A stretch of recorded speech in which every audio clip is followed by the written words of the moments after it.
Subscribe to my channel and hit the bell icon so you never miss any video from my channel. اور اس واقعے کو شیخ جعفر سبحانی نے اپنی کتاب میں لکھا الہیات کے اندر کہ یہ جو تھیری دی جاتی ہے کہ ایک حادثہ ہوا، دا بگ بینگ تھیری جسے کہا جاتا ہے، پوری دنیا ایک مرتبہ ایک دھماکہ ہوا، اس کے بعد پھر دنیا بننے لگی. ہم یہ انکار نہیں کرتے کہ بگ بینگ نہیں ہوئی، ہم یہ کہتے ہیں کہ خود بخود نہیں ہوئی. جو کچھ ہوا ہے اللہ کی مرضی سے ہوا اور اللہ نے کیا ہے، اللہ بنانے والا ہے، خود بخود دنیا وجود میں نہیں آئی. اسی کی رد کے اندر بہت سی دلیلیں ہیں. اب تک لوگ ہیں میرے ساتھ؟ صرف ایک واقعہ پیش کرنا چاہتا ہوں نوجوانوں کی خاطر. تو عادل جعفر سبحانی کہتے ہیں کہ ایک بادشاہ اور وزیر بحث رہے تھے. بادشاہ دولت کے نشے میں مست تھا اور بادشاہت کا غرور اس کے سر پہ چڑھا ہوا تھا. تکبر کے اندر اس نے کہا کہ ہر چیز ممکن ہے دنیا کے اندر، یہ دنیا خود بخود وجود میں آ سکتی ہے. تو وزیر نے کہا جناب عالی ایسا ممکن نہیں ہے، ہر چیز خود بخود نہیں ہوتی، ہر چیز کے پیچھے کوئی نہ کوئی علت ہوتی ہے، کوئی نہ کوئی سبب ہوتا ہے، کوئی نہ کوئی کاز ہوتی ہے، کسی وجہ سے کوئی واقعہ ہوتا ہے. یہ دنیا خود بخود وجود میں نہیں آ سکتی. بادشاہ تھا، اس نے کہا کہ تم ہو کون جو میری نفی کر رہے ہو؟ تمہاری اتنی اوقات کیا؟ میں کہہ رہا ہوں کہ بس دنیا خود بخود بن سکتی ہے. اس نے کہا ٹھیک ہے بھائی آپ کہہ رہے ہیں. چپ ہو گیا. اس نے کہا اب زیادہ بولوں گا تو پھر اس کے بعد میرا سر قلم کر دیا جائے گا. اس نے فوراً، کیونکہ بادشاہ خود نظام نہیں چلاتے، وزراء ہوتے ہیں چلا رہے ہوتے ہیں، وہ وزیر تھا بہت تیز تھا. اس نے کچھ مزدوروں کو جمع کیا، ایک آرکیٹیکٹ کو جمع کیا، کہا کہ بھائی دیکھو یہاں پہ سمندر کے کنارے، دریا کے کنارے بہتا ہوا جہاں پہ یہ دریا ہے، اس کے بالکل کنارے ایک محل بناؤ. بہت خوبصورت محل، اور بہت خوبصورت محل بنایا.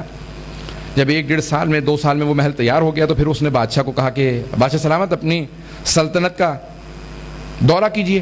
بادشاہ چلنے لگا. جب ساتھ چلنے لگے تو اس نے اسی محل کے پاس سے گزارا. بادشاہ نے کہا میری سلطنت میں اتنا خوبصورت محل اور آج تک کسی نے مجھے بتایا ہی نہیں، یہ کس کا محل ہے؟ کہا بادشاہ سلامت یہ پانی سے باہر جھاگ بنتا رہا، اس کے بعد پھر یہ خود بخود محل بن گیا. پتہ نہیں بات پہنچی ہی نہیں. یہ خود بخود ایک محل جو ہے وہ خود بخود بن گیا ہے. کہا نامعقول باتیں کر رہے ہو، احمقانہ گفتگو. کیسے ہو سکتا ہے کہ اتنا خوبصورت محل خود بخود وجود میں آ جائے؟ ضرور اس کا بنانے والا بے انتہا مدبر ہے، مدیر ہے، مدرک ہے، علیم ہے، بہت زیادہ قابل ہے. میں جان بوجھ کے اس صفات الہیہ کو یہاں پہ پیش کر رہا ہوں. تو کہا بہت زیادہ قابل ہے، کیونکہ وہ موحد نہیں تھا.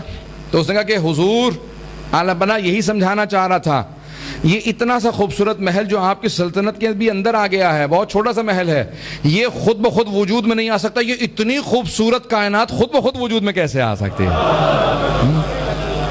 یہ ساری کائنات بنانے والا کوئی علیم ہے، خبیر ہے، حی ہے، مدرک ہے، مدیر ہے، مدبر ہے، جس خدا نے اس کائنات کو خلق کیا.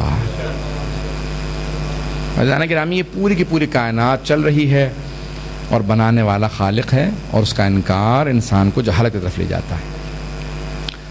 اور بہرحال بے انتہا دلیلیں دی ہیں قرآن نے. لو کان فیہما آلہۃ الا اللہ لفسدتا، اگر اللہ کے علاوہ اس کائنات میں اور بھی کوئی خدا ہوتا تو پھر فساد ہوتا. کیوں؟ جب دو قدیر مل جاتے ہیں تو ٹکراؤ ہوتا ہے. ایک چاہتا ہے کائنات کا نظام میں چلاؤں، دوسرا کہتا ہے میں چلاؤں. یہ ٹکراؤ نہ ہونا. اور ایک اور برہان ہے وجود الہی پہ، برہان نظم. نظم یعنی ہر چیز سسٹمیٹک ہے، آرگنائزڈ ہے، کسی بھی چیز میں ٹکراؤ نہیں ہے. اتنی بڑی کائنات ہے عزیزان گرامی، اتنی بڑی کائنات ہے، اربوں کھربوں ستارے اور سیارے موجود ہیں. اربوں کھربوں، ارب ہاں ارب.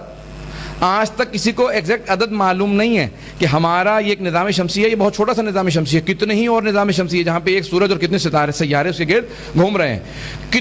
اربوں کھربوں نظام شمسی موجود ہے. اور پھر اربوں کھربوں کہکشائیں موجود ہیں. ایک ایک کہکشاں میں اربوں کھربوں ستارے اور سیارے ہیں. پریشان تو نہیں ہو رہے؟ اربوں کھربوں کہکشائیں موجود ہیں. کہکشاں کہتے ہیں گیلیکسی کو. پھر اربوں کھربوں گیلیکسیاں موجود ہیں ایک ملکی وے میں.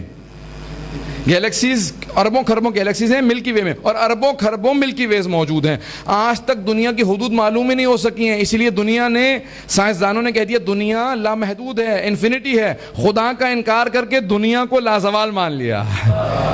جو لازوال جس نے بنایا تو عزیزان گرامی اتنی بڑی دنیا ہے جس نے سب کچھ بنایا ہے, کوئی چیز کسی چیز سے ٹکرا نہیں رہی, ہر چیز حرکت میں, ہر چیز گھوم رہی ہے. توجہ ہے, میں نے برہان صدیقین لکھا تھا, سید الشہداء کی طرف سے لکھا تھا, اسے برہان صدیقین کہا جاتا ہے.